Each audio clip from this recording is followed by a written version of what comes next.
अस्सलाम वालेकुम गाइस, कैसे हैं आप सब लोग। Welcome back to my YouTube channel learning scholars. आज की इस वीडियो में हम कुछ इंपॉर्टेंट एमसीक्यूज़ डिस्कस करेंगे और वो है निसाब के अकॉर्डिंग होंगे 9th क्लास के। ठीक है, ये मुतालिया पाकिस्तान के कुछ इंपॉर्टेंट एमसीक्यूज़ हैं। और इससे पहले मैं अपने चैनल पे कुछ लिटरेचर से रिलेटेड एमसीक्यूज़, कुछ बेसिक लिटरेरी टर्म्स और मूवमेंट को डिस्कस कर चुकी हूँ। अगर आपने उनका अभी तक नहीं देखा या कोई ऐसी लिटरेरी टर्म आपको देखनी है तो आप मेरे चैनल पे अप्रोच कर सकते हैं आसानी से। लिंक मैं डिस्क्रिप्शन में दे दूँगी।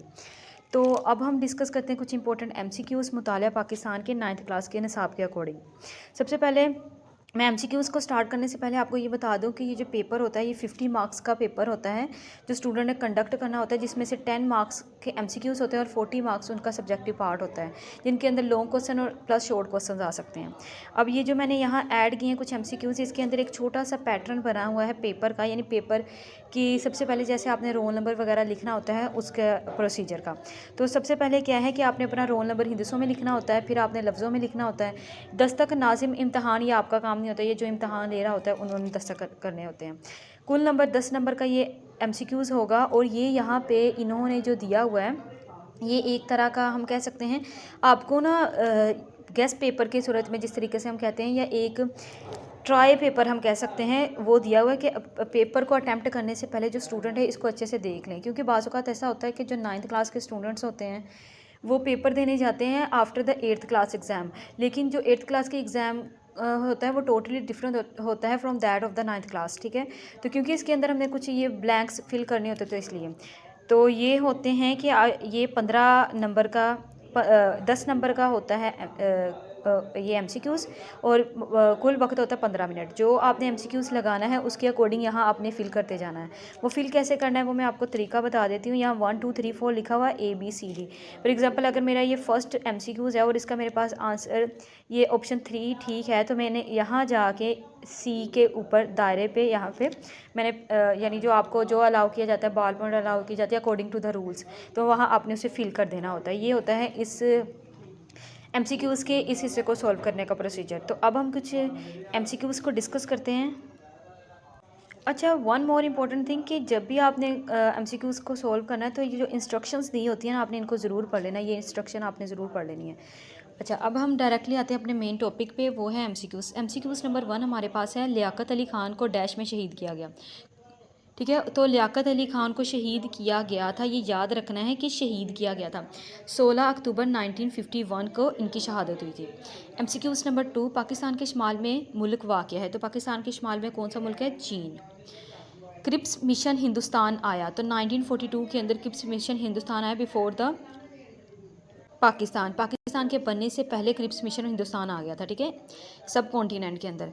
एमसीक्यूज़ नंबर 4, इल्लामा इकबाल ने खुतबा आला इबाद दिया। ये बहुत इंपॉर्टेंट एमसीक्यूज़ है और अक्सर ऐसे एमसीक्यूज़ पेपर में आ भी जाते हैं 1930s के अंदर। एमसीक्यूज़ नंबर 5, इस्लाम का 5वां रुकन है, तो 5वां रुकन कौन सा है? ये तो अंडरस्टूड, हम शुरू से पढ़ते आ रहे हैं, हज है। एमसीक्यूज़ नंबर 6, इंसदात तशद्दुद मराकिज़ बराए ख़वातीन डैश सतह पर कायम किए गए, तो ज़िली सतह पर कायम किए गए थे ताकि हर पर्सन इसे अप्रोच कर सके जहाँ भी तशद्दुद हो रहा है।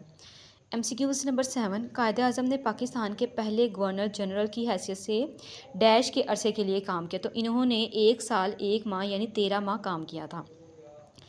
एमसीक्यूज़ नंबर 8, पाकिस्तान का कुल रकबा कितना है?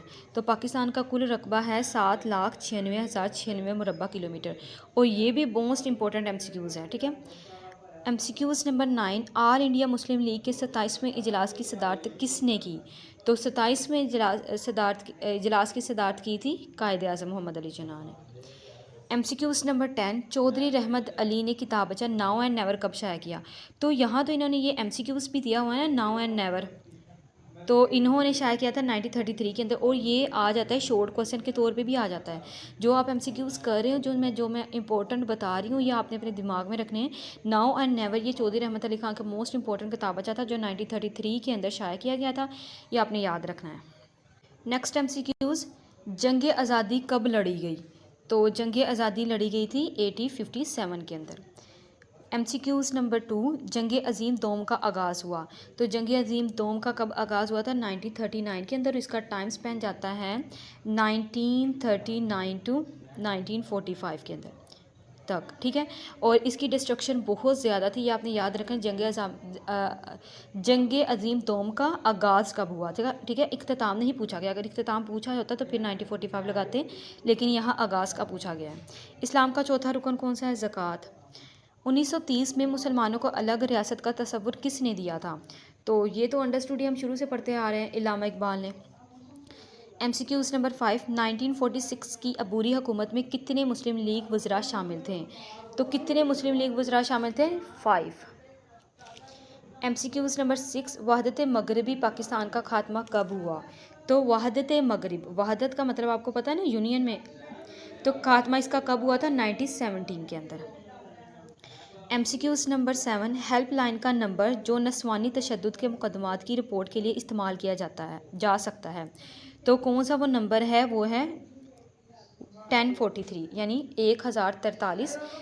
ये नंबर है इसका जो इस्तेमाल किया जा सकता है किसके लिए? नस्वानी तशद्दुद के लिए। ये आपने याद रखना है, नस्वानी तशद्दुद। MCQs नंबर 8, पाकिस्तान और चीन की सरहद के साथ कौन सा पहाड़ी सिलसिला है? तो चीन की सरहद के साथ कौन सा पहाड़ी सिलसिला है? कोहे कराकरम। ओके, तो MCQs नंबर 9, लियाकत अली खान ने किस साल मुस्लिम लीग में शमूलियत अख्तियार की? 1923 में। MCQs नंबर 10, K2 की बुलंदी है, तो K2 की बुलंदी कितनी है? 8611 मीटर। ये कुछ MCQs थे जो हमने डिस्कस किए। तो मैं आपको ये बता दूं कि ज़्यादातर MCQs किस किस टाइप के पूछे जाते हैं। ज़्यादातर MCQs आपको पूछे जाएंगे इस तरह के, यानी सरहद वाले MCQs पूछे जाएंगे। जैसे हमने पहले डिस्कस किया, पाकिस्तान का मुरब्बा कितने मुरब्बा किलोमीटर था, ठीक है। और इसके अलावा इल्लामा इकबाल के बारे में पूछे जाएंगे, नाउ एंड नेवर। ऐसे MCQs पेपर में अक्सर आ जाते हैं।